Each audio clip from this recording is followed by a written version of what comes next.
Let's go back now to Florida Congressman Cory Mills. He sits in the House Armed Services and Foreign Affairs committees, and he also helped to bring home hundreds of Americans that were stranded in Israel last month after that Hamas attack. He joins me now. Thank you, sir, for sticking with us on this remarkable and historical day. We've just gotten word that 13 hostages, now we're getting word as well that there are additional Thai hostages have also reached Egypt at this point in time. Your thoughts on that, just given your experience getting people out of difficult situations. We're at the beginning of that. They've yet to get to the airbase. They've yet to get to the hospital, but some early good word. Well, I can tell you that having conducted rescues or evacuations out of both Afghanistan in 2021 and also as of recent there in Israel, there's no greater relief than when you actually get to a point or a third-party nation in which you can actually kind of take a sigh of relief and say, all right, we're safe now. We still aren't to our destination, but we're out of the situation that we were in. This is very complex. You have many third parties who are working in this, not just the Qataris and the Egyptians, but also the ICRC. And unlike kind of your more traditional hostage rescues or transfers, where you're actually kind of face to face with the other individual, both of these nations or both of these individuals, the IDF and the Hamas, still intend to try and destroy one another. And so that also creates a lot of different kind of complexities with all this. But here's the bigger thing that I always fear is when you do these types of ceasefires, and both parties has all intent to try and go ahead and fulfill this, and in this case, over the next 4 days, utilizing Egypt as this intermediary kind of launch point or lily pad. It only takes one or two bad actors, one soldier to be killed, one Hamas fighter to be injured, for this to completely fall apart. And that isn't always on behalf of the leadership of either one of those two. It could be a person who's trying to come in to be a disruptor.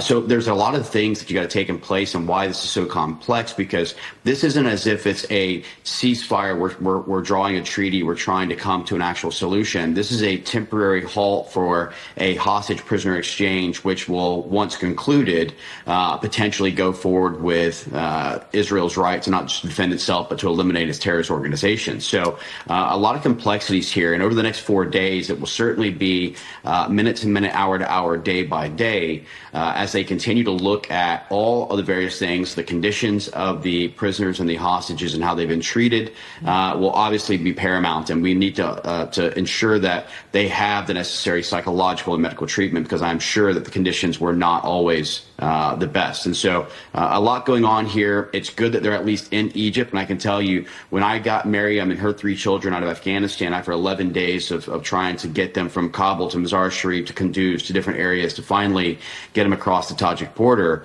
I can remember the sigh of relief from the mother whenever we brought her across. And I just looked at her and said, you know, Miriam, you and your children, you're safe now.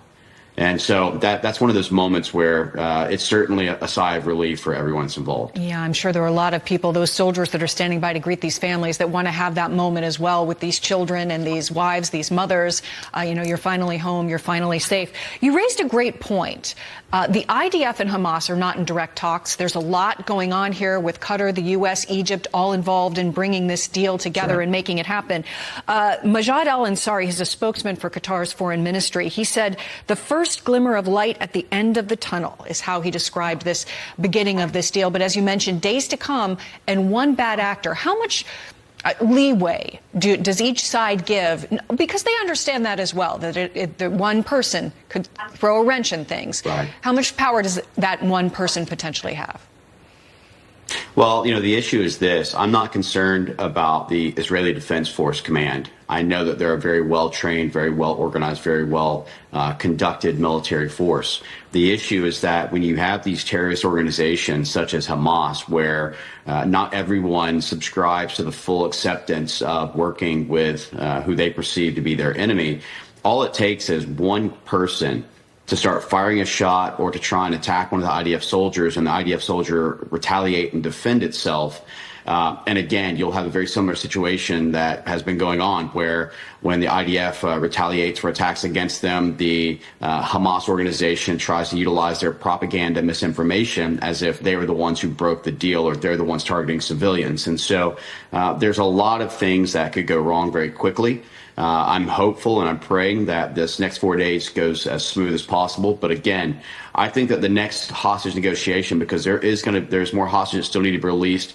I think this next hostage negotiation that is brokered by Qatar, Egypt, the U.S., as well as for helping to coordinate through proof of life and medical treatment evaluations by ICRC, will have a lot larger requests and asks with regards to what IDF has to do in order to receive more of the hostage releases. Yeah, one of the big asks that's been made is just to find out who it is precisely that's still alive, that Hamas actually has in custody.